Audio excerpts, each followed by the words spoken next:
Welcome to the Africa Speaking Podcast. The podcast discusses critical issues about the African continent. It is brought to you by Toyeza Communications in Nairobi. Welcome to the final episode of our 4-part series. I'm your host, Maslin Nyambala. And today we are concluding our insightful conversation with Dr. Staline Kibet on the vital integration of scientific and indigenous knowledge to harness opportunities in climate change adaptation and build resilient communities. Let's finish with these valuable insights. We see all the time announcement that this number of communities, this number of counties don't have food sufficiency. There is drought here, and we actually see people dying, and we actually see livestock. So what is the gap? Is it in legislation, the challenges between what is written in law and actually us being very resilient, very responsive? This legislation right now, and particularly the issues on climate change, we already have some legislations and I think a number of counties now have cascaded these ones into policies within the counties. I think there is what they call climate change action plans. The disconnect is that the county government and the national governments have not fully financed the implementation of some of these policies. So we have a policy in paper, but actually the actions that have been identified that could be done, there's always no any resources to that effect. So if you see, for example, the County Integrated Development Plan for 2018-2022 in a number of counties, there are a lot of things that they already mentioned. For example, we have a challenge of deforestation. So we're going to plant some trees in so many acres.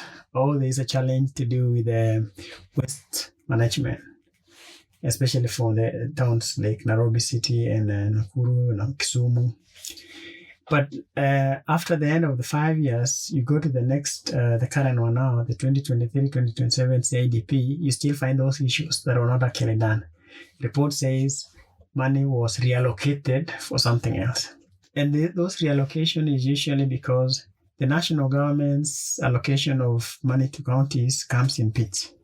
Mm-hmm. And those bits are not in tandem with what needs to be done. So what the counties continue to do is they prioritize that money to do what they have to do that time. Mm-hmm. Probably salaries of the staff, health issues, and maybe education. So the issues that are touching on environment, climate change, and all those issues will always be at the back.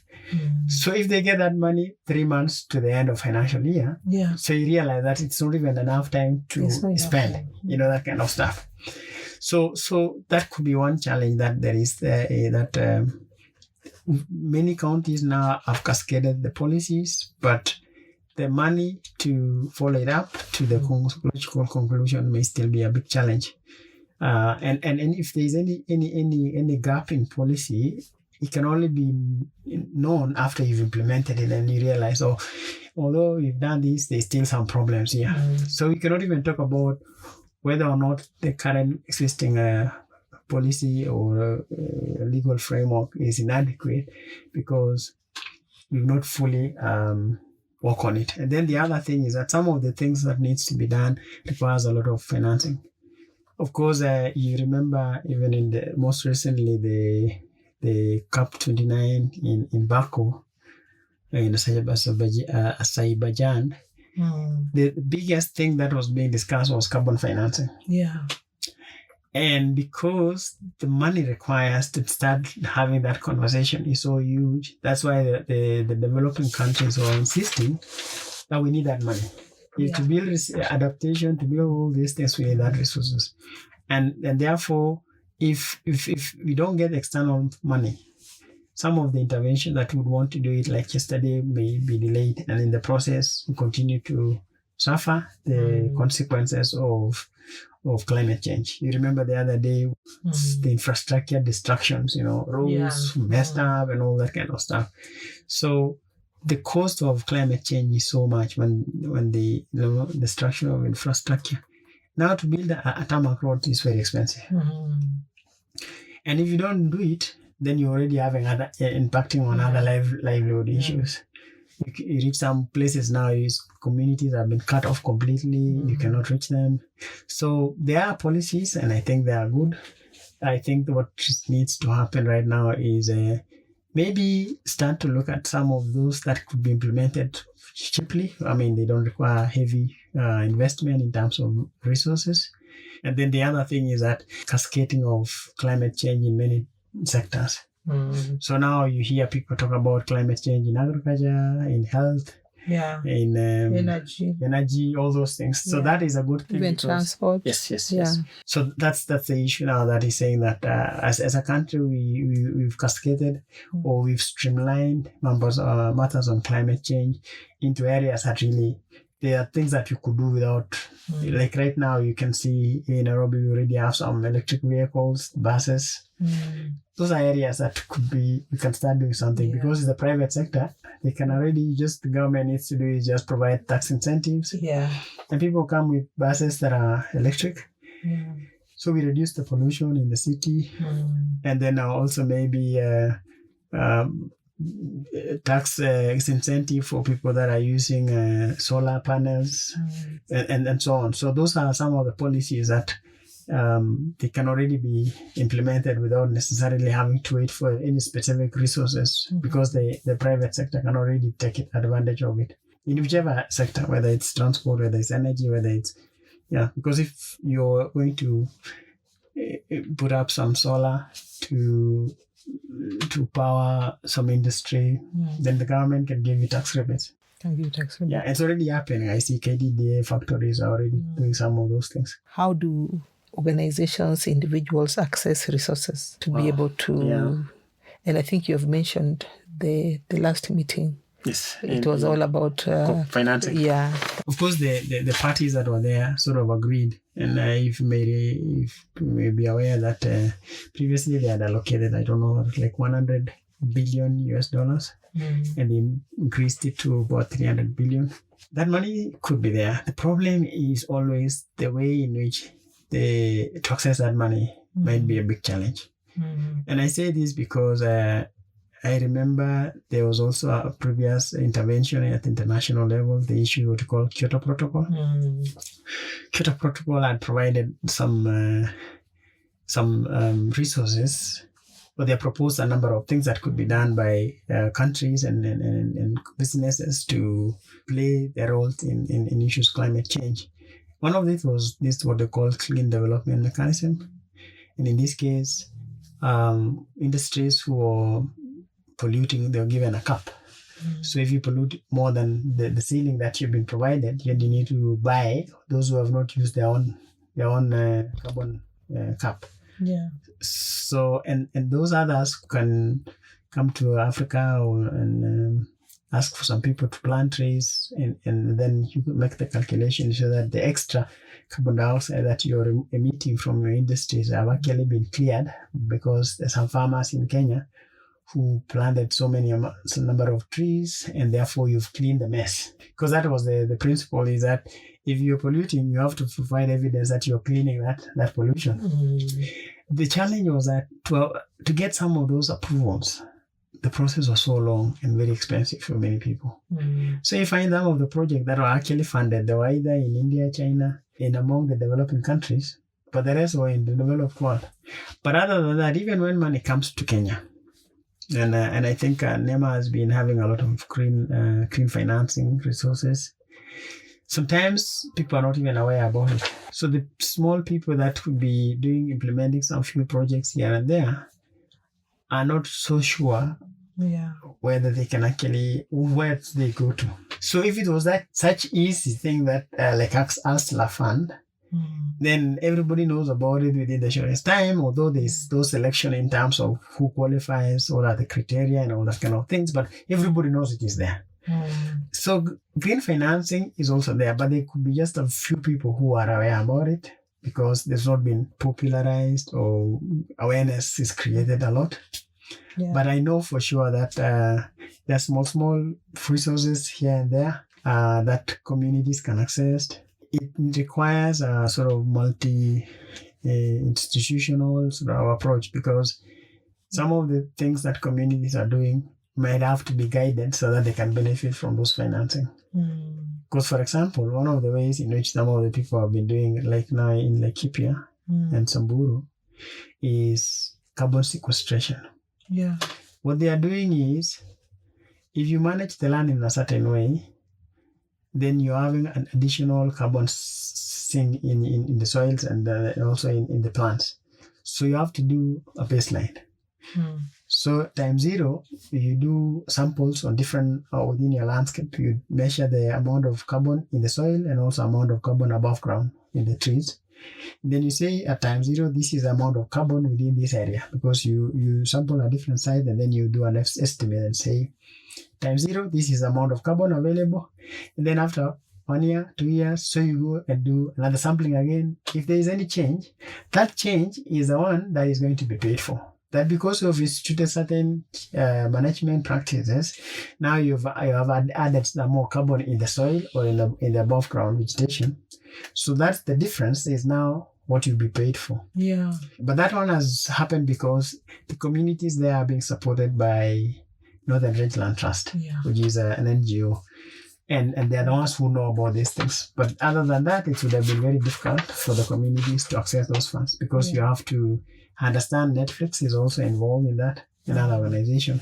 So that kind of, even to do the initial baseline costs a lot of money, because you go and carry the soil, take it to the lab, measure, So unless there's a sort of big brother thing to help the communities to get the basic data, then they may never benefit from those. I know also Greenbelt movement had done some work in along that line, when communities were planting trees and then they were supposed to be connected with some organization, like business people in the north that are having industries, and tell you guys, we can have business with you, we sell for you the carbon credits, and then the communities benefit from it. But other than that, there are other practices, of course, that like, for example, the normal one is where you do circular economy. If you have farmers that are having their zero grazing unit, there is issues about methane gas emissions. So there are already some few organizations that are helping communities to do biogas. So all the sludge that comes from the dairy farms, you have the biogas, and then whatever remains out of the biogas production is used for manure in the farm, and then you get the fodder, or the fodder that then you feed again to the animals, and the cycle continues. The amount of methane gas that you actually forgo, or because of doing those practices, you've reduced the emission of methane gas that would have been a greenhouse gas. Then you can also get some incentives, some from income. So those are small things that can be done at household level. Because what would happen is that if you have like 1,000 farmers who have zero grazing units, you can already calculate the amount of methane gas depending on the number of livestock, and see how much of that is forgone. I mean, the amount of methane gas that would have actually gone in the atmosphere if you did not provide them with biogas digesters. And then you see that so organization that could be providing the digesters can actually get carbon credits from it. And then so they can give the farmers the biogas for free.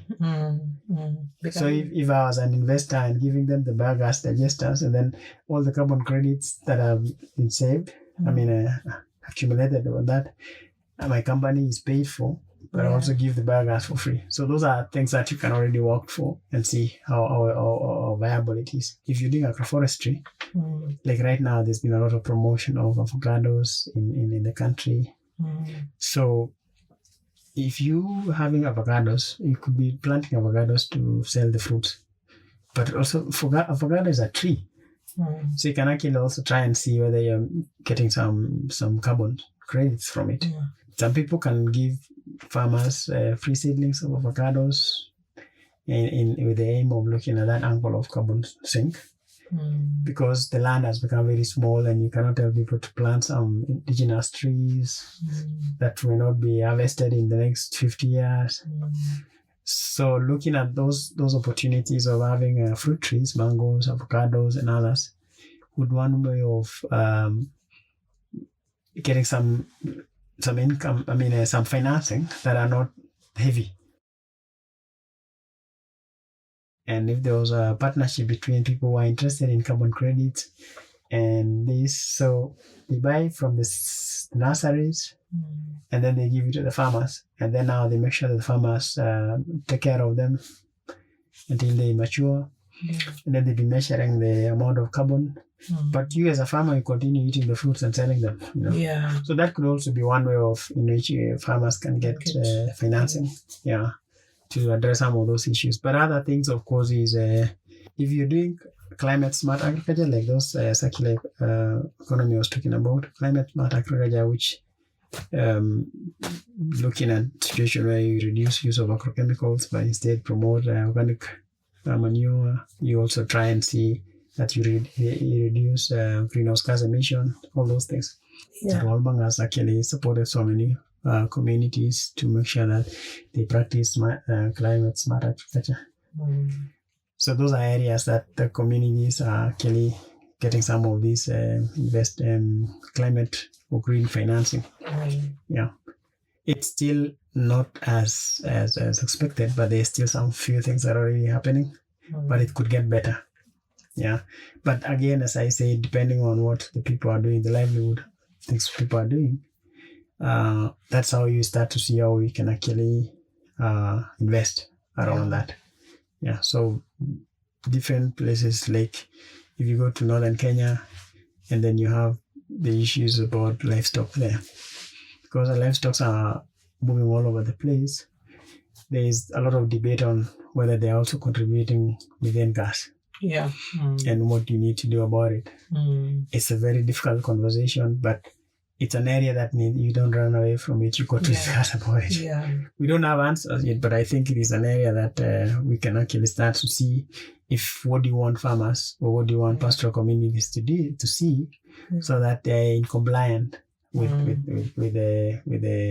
those what you call national determined contribution. Carbon sink has been a big one in northern Kenya because of the expansiveness of the land. But I think in places like Nakuru, there's still some places like in the lowland where we have pastoralism and also areas that are very expansive. You can also do their carbon credits. But in the highlands, there's also those issues I talked about, the zero grazing, agroforestry, the use of organic fertilizers instead of agrochemicals, the use of waste management in the cities. That can also be one way in which you can start to, because all you need to do is just provide evidence that indeed you are doing something with respect to reducing emissions. In terms of best practices, you've talked about the whole issue about the Maasai. There's many others as well. We talk about Lake Naivasha, for example. River Malewa is such a big, inlet, or providing the biggest volume of water into Lake Naivasha. And Malewa River, or River Malewa, is coming all the way from Aberdares. And for that river to continue to flow, then there are certain things that need to happen. One of the things is that the people upstream must be able to do things, certain good practices, if you would want to call it. In this case, avoid planting eucalyptus along the river, because they're definitely going to kill the river. Things like obstruction has to be controlled. So you have people with big pumps pumping water to the farms, and then they are using furrow irrigation, which is really very wasteful. So if people are upstream, they are even doing irrigation, they use drip irrigation or precision agriculture. That's a good practice to make sure that you only use the water that is required. There is no waste at all. So when you're using your precision agriculture, means you're using chemicals only that you need, not extra. No more, no less. Or you're using very precise amount of fertilizers if you're using fertilizers. And also people don't cultivate until inside the river. At least there should be some buffer that protects the springs along the river. So those are some of the good practices. And one way in which the people upstream could actually be able to align their practices so that they are compliant, or they are what we call a community of practitioners. Yeah. Perhaps the incentive that they can get is if the people downstream who are beneficiaries of this river could do what we call payment for ecosystem services. So in this case, the flower farms, the people in the fishing industry, all the people downstream commit that part of the income or part of the profit that they get is dedicated to giving some incentive to the people upstream, because as long as these guys do some good things, then they continue to run their businesses to run it. So for example, it may not be easy to give every home some money, but they can do things like build schools, build hospitals, some common amenities that the communities upstreams can enjoy. And in that process, they continue to do the right thing. So some of those practices, the payment for ecosystem services have worked in other places. It could also be one thing. I know they tried it in Malewa. I don't know how far it has gone now.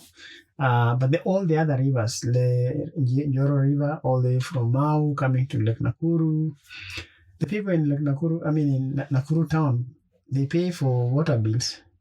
What prevents the water sewerage organization responsible in Nakuru from just getting some percentage of that money and giving the people up to see that they continue to do the right thing? Because in any case, if there's no pollution in the water, the county of Nakuru or the city of Nakuru will spend less money in purification.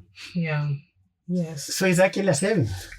So it could be a win-win situation, so that it's something that has been talked about, and I think there's still the challenges in terms of mapping. Who should benefit in this catchment. Yes. I guess that's the thing. And then then the issue is about having that conversation. All the cities in Kenya, including Nairobi, Kisumu, Nakuru, they're already surviving on water that is not from within them. It is not from boreholes. It's always from some rivers. And those rivers has to be from some forest. So people downstream must do something. The conversation must not just end in Nakuru. In 2009, we were in Mount Kenya doing a biodiversity assessment. And then there was a problem. People from Isiolo had come all the way to the areas around Timau. And they were serious. They were boiling for war. And the issue was because of the people upstream already obstructing a lot of water for irrigation. So there were so many bumps along the river. It couldn't reach Isiolo town. So the people in Isiolo now, they could not wait to see the animals just die because there's no water. So after that incident, then there was a conversation about how do we need to do to make sure that there's no heavy obstruction. So the formations of the strengthening of these what we call Water Resource Users Association became now a big issue. So even if you see now the Isiolo River and the rivers that feeds into the north, they have a very strong Water Resource Users Association because of that.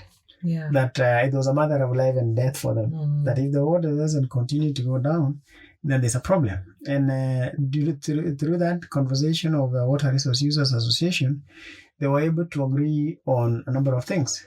First of all, those farms that they have muscles financially, they were putting up dams so that when the rain comes, they store their own water in their own farms. So they would put dam links and make sure that they have a dam that they can use irrigation from their own farms. Wow. And you see some of those guys had big land and then some nice depression. So they just dig water pumps. And then the others would only take water a certain time, like at night. But they were registered, all of them. So they would have like an agreement in terms of who uses what at what time and that. So people would do irrigation during the night, and then the water during the day would flow without any interference. So it's also another one of the good best practices that come also out of problems that people face. They decide to irrigate at night. Yes. Yeah, because at night nobody wants the water other than wildlife.